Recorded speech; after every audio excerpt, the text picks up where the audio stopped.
Hey guys, welcome back to the stream. Hope everybody had a great Memorial Day holiday.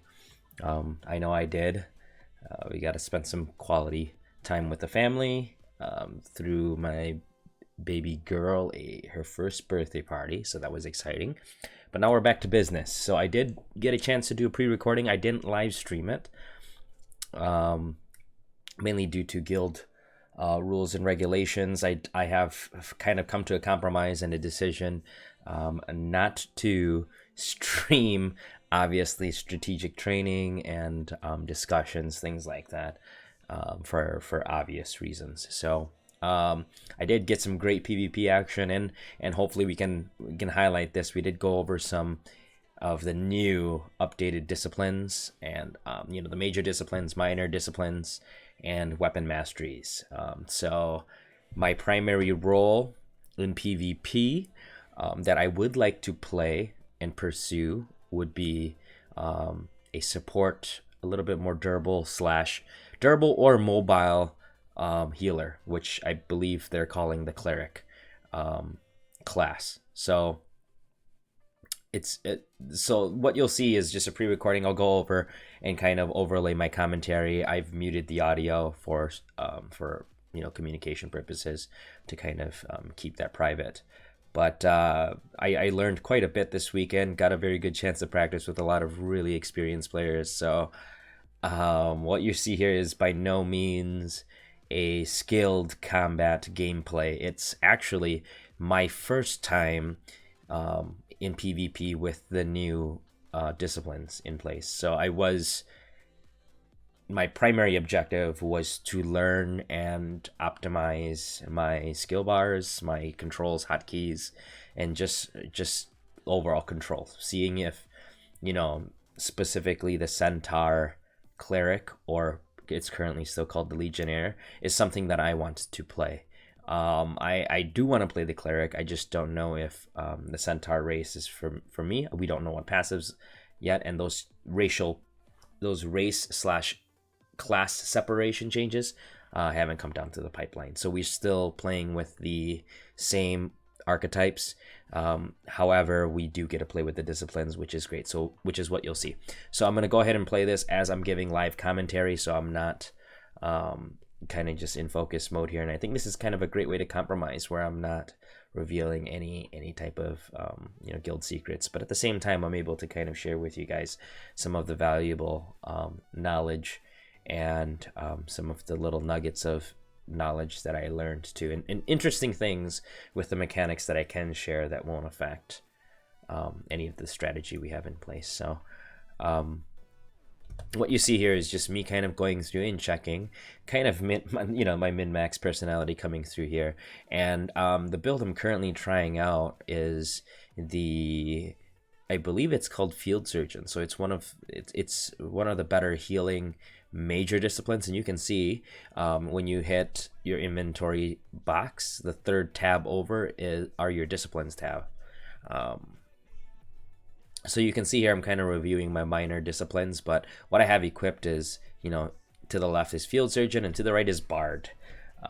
So I thought those two kind of paired really well. You kind of, what I've learned too is that, you do want to coordinate your major disciplines with your team composition, which would really be helpful because, having two bards doesn't really benefit your group as much. So it is kind of nice to kind of coordinate that with your team. For this is just a pure test. This is just me swapping out bard, I believe, for Runescar Gladiator, I believe. It's a lot of damage mitigation and a lot of burst damage. So you're basically damage sponge, and then you can actually choose to output a burst damage depending on how you want to play. So really what these major disciplines will do is they'll unlock certain passives and active abilities that you can then equip, and this is what you're kind of seeing me equipping your skill bar and customizing that. So that's a very, very cool way of how your disciplines will affect. And of course these minor disciplines will give you certain abilities as well, whether it's a passive ability or whether it's granting you specific activations per a trigger, like something specific. So I believe the minor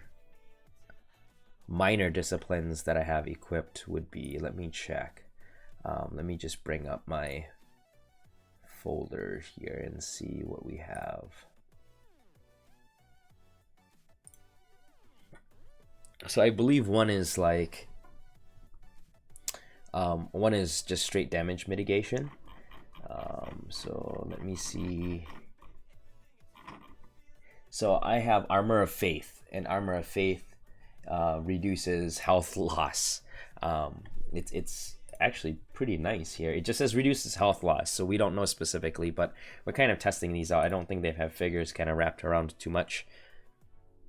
I have also been playing with other minor disciplines, like, let me see if I can find one. I believe I was swapping out Sturdy was one. So Sturdy gives me a passive reduced health loss at high health. I played around with that a little bit. I wasn't really feeling it because in a group fight, and we were practicing 5v5s, I believe. But in a group fight, you know, depending on how they choose to focus you, you could break, I believe the threshold is 80% health threshold. And I believe you can break that pretty easily if you're not careful. So, yeah, so you'll see me. Let's continue here. So you'll see me kind of go through and optimize my toolbar here. Now, my role in this group is a healer, but I've noticed that with, you know, Rune's Scar Gladiator, it makes me a little bit more durable. I have Shield Mastery in there, and without a shield equip, it's kind of redundant. So I was kind of, it's kind of a placeholder for now. I haven't crafted my shield and my one-handed mace yet. So I believe I'm rocking a two-handed pole axe as my primary weapon. So really, I should have crafted the weapon mastery of a two-handed pole axe, but I believe I didn't have the unobtainium required for that. So that's kind of a quick glance. We're gonna go ahead and forward a little bit here to see. So I'm sitting here. I realize I didn't have a helmet on for PvP practice, but I'm just gathering resources and then going to go ahead and craft. And you can kind of see here, I've crafted my helmet. I'm going to go ahead and equip it, and just doing some more tweaks and trying to optimize. So now that I'm ready, we're going ahead and group up, and you can kind of see how we're planning this out. 2 groups, I believe it's 5-on-5, and it's great because we get, I believe I have a Druid, a Knight, a Ganetian duelist, and a Confessor on my team, and I'm the healer. So the Druid is also a healer as well, but it's kind of like a Druids are currently like hybrid healer slash buff and debuff supports. So they're just a different type of support, more of a hybrid class. I would say the Legionnaire is more of, you can kind of build it to be more of a durable healer,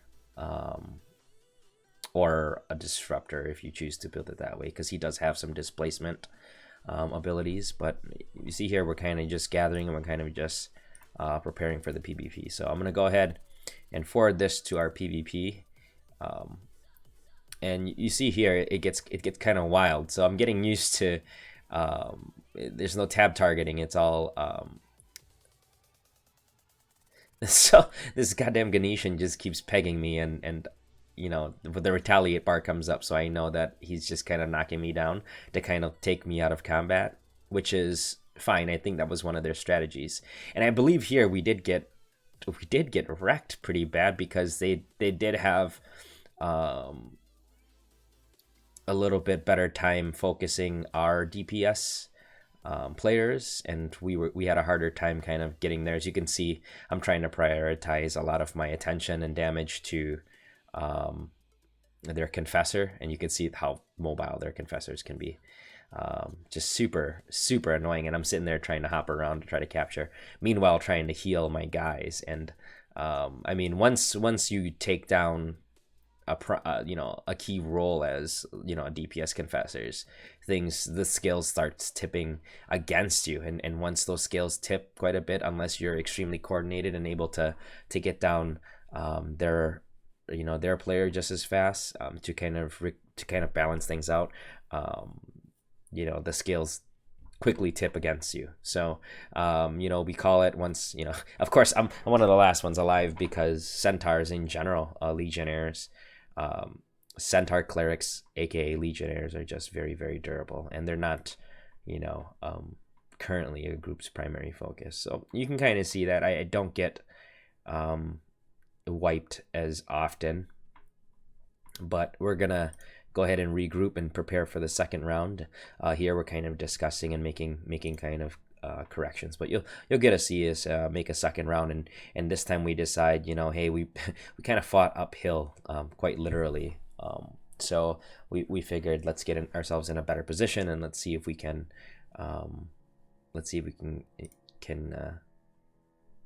even it all a little bit. That way we're not at a disadvantage right away. So this one here, I think their team composition was just a little bit better. You can see here our I believe our confessor just got blown up so fast, and then they're taking down our knight, and once that happens, it becomes a 5v3, and that's a losing battle, and we kind of concede or forfeit that scrim, and so we regroup and talk about it. So we can talk about what happened and how our group got taken down so bad. So here you can kind of see me trying to burst heal as much as I could, and I'm trying to keep our druid and our guy alive, meanwhile trying to displace and disrupt a lot of the combat that's happening against us. So unfortunately I wasn't able to heal faster than the two confessors were able to dish out. Understandably so. That's not going to happen typically against two confessors just bursting us down with their team composition. So we kind of lick our wounds again, and we're talking about strategy this time. I think we switch up our composition a little bit, and we work around the composition. So we have a knight, a Ganetian, a confessor, and a druid still. I believe our composition is the same. I think here I'm just mining for more resources, trying to build a shield, but we'll fast forward past this. So here we had somebody switch over to bard. So we're kind of playing around with the disciplines and the discipline compositions to see, and you can see how what kind of difference your team comps make. So we didn't have a bard before.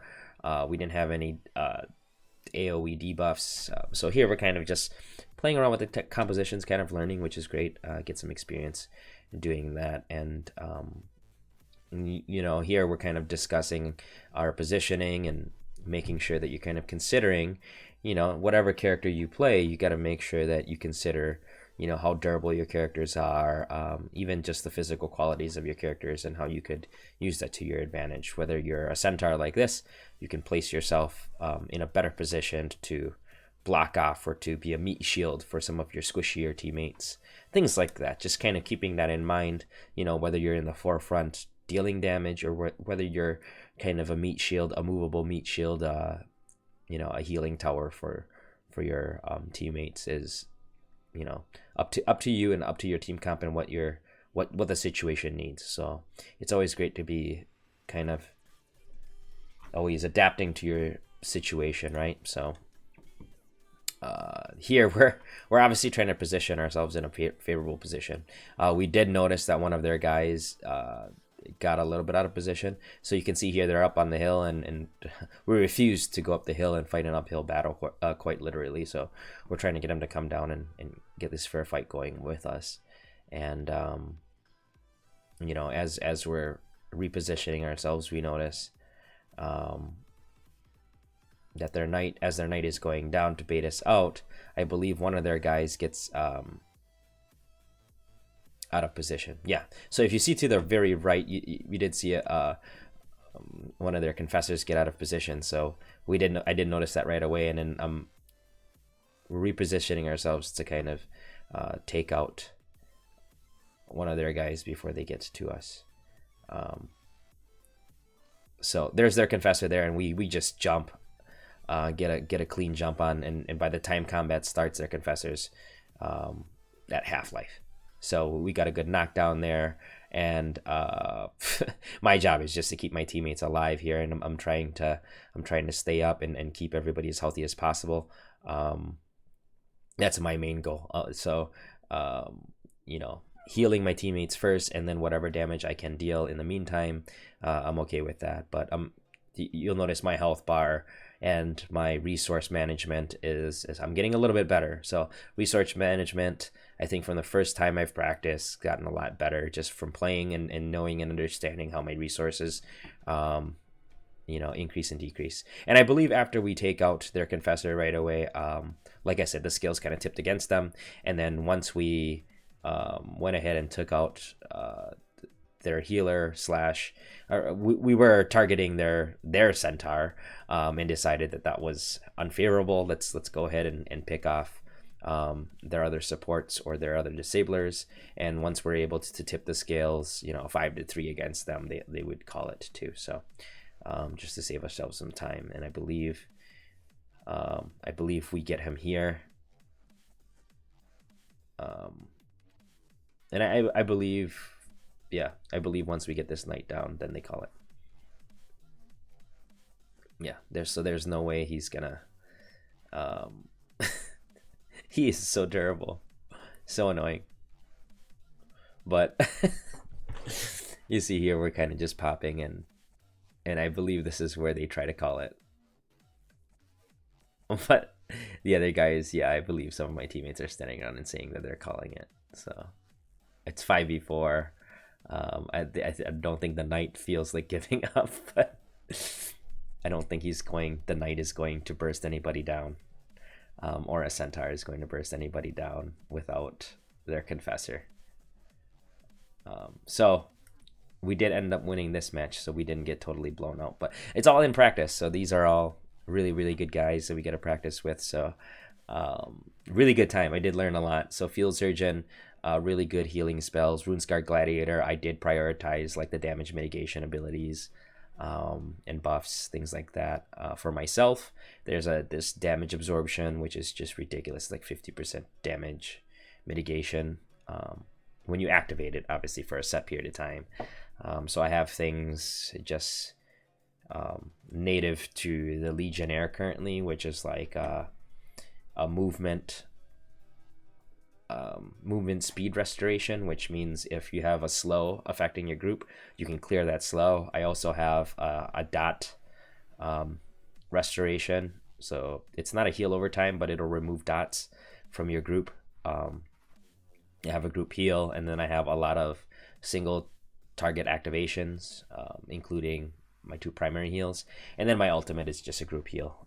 Once I get enough of that primary, you know, left click is just slashing. You could see me kind of, you know, I tried that out a little bit, and I think let me fast forward this while I'm commenting here. So I think we have one more scrim that we're gonna cover, and this is us, I believe, swapping out our knight for a Templar, just so that we can get practice in with a Templar composition.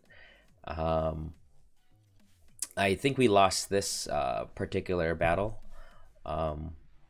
We just were not. Whoever threw us up like a mile, and I don't know if that's a bug, or if I don't know if that's really how this spell works. But that was just insane. Like, we got shot up, and I think that was the turning point of the battle. Like, once 3 of us were shot in the air, I think the other 2 that were on the ground who didn't take fall damage, were just disposed of, taken care of by our opponents. So whoever casted that spell, like, almost just completely displaced us. So I'm here. I'm obviously pretty durable here. I've got 3 people just blasting me. I'm sitting there trying to heal up my teammate, but as you can see, they're over here just like whacking me while I'm healing myself. And then I believe we just call it. So yeah, we just call it. I believe currently the Templar is in a very bizarre situation with the new disciplines, being that there's not a good way for Templars to gain resource. So I believe Pips is their resource. And we were just discussing that and how he could potentially respec to gain that. So that's something you learn as you PvP and practice. But just thought I'd give you guys a quick glance at, just some PvP action. It's kind of a nice little pleasant change for me, running around free roaming, just crafting shit. But it was great. You got to see my Centaur in armor here.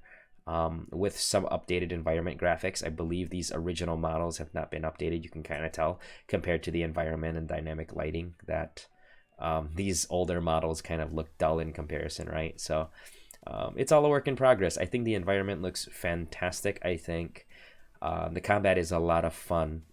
Even when we're losing, I mean, like, obviously losing sucks, especially if you're a competitive person, but the combat itself is just fun. It's just fun to be in combat for me. I've done crafting too, and if you love crafting, crafting is very much appreciated. It's a necessity in this game. So there's a really good balance. There's a need for PvP, right, to control resources, to gain control of resources and maintain it, protect the resources, and then there's an absolute major need for harvesters to be able to collect resources and crafters to be able to use that resource. And it goes full circle, which is what a lot of MMOs kind of lack, right?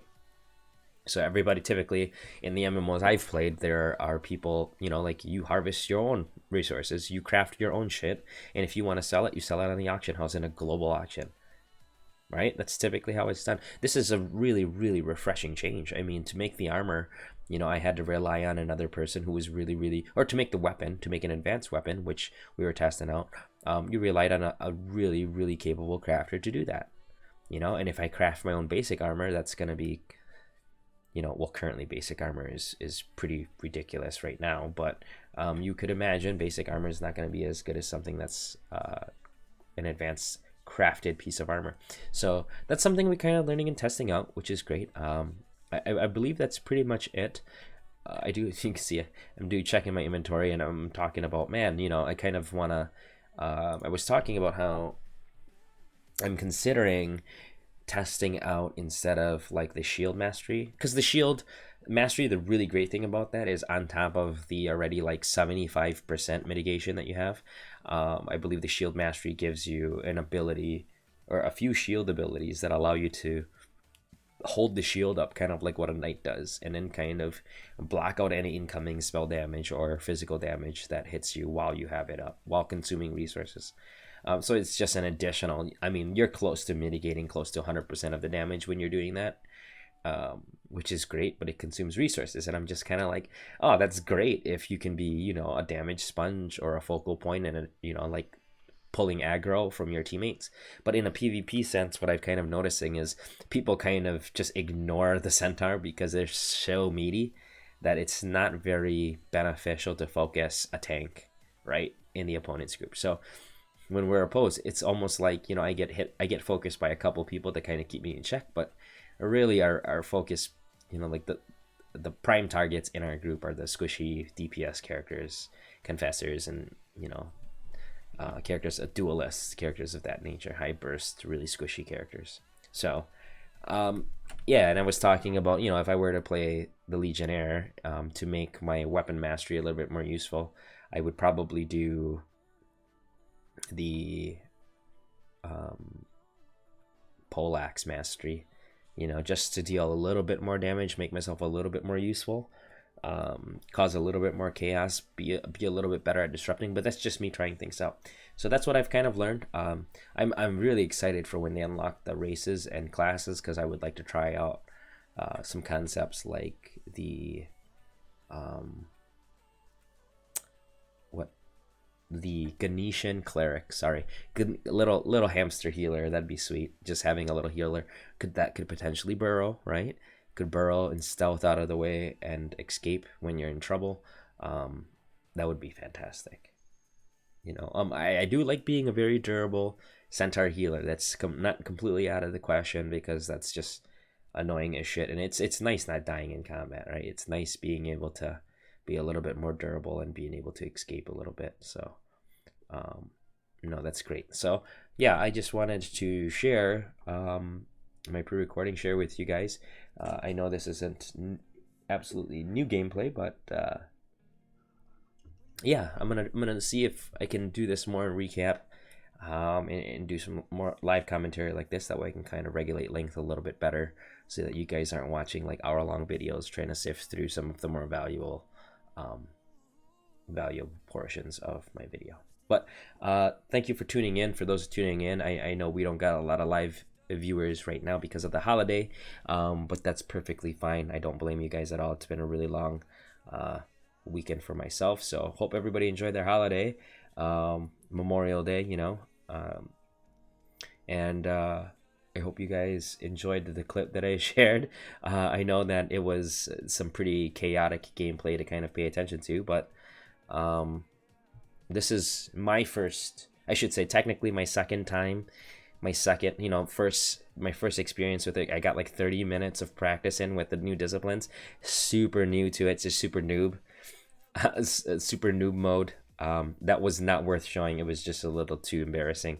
This time I kind of figured out, what the disciplines actually did, and I got a chance to actually try them out in actual combat. So this is great, but still, just wanted to give you guys some disclaimers. This is obviously still pre-alpha stages. This is the first version of the discipline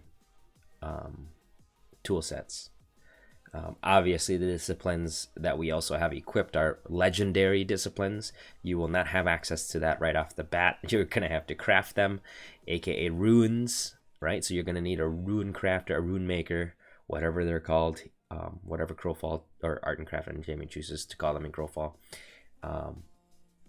So this is a very, very early kind of showcase of what they have in place. I hope you guys really enjoyed that.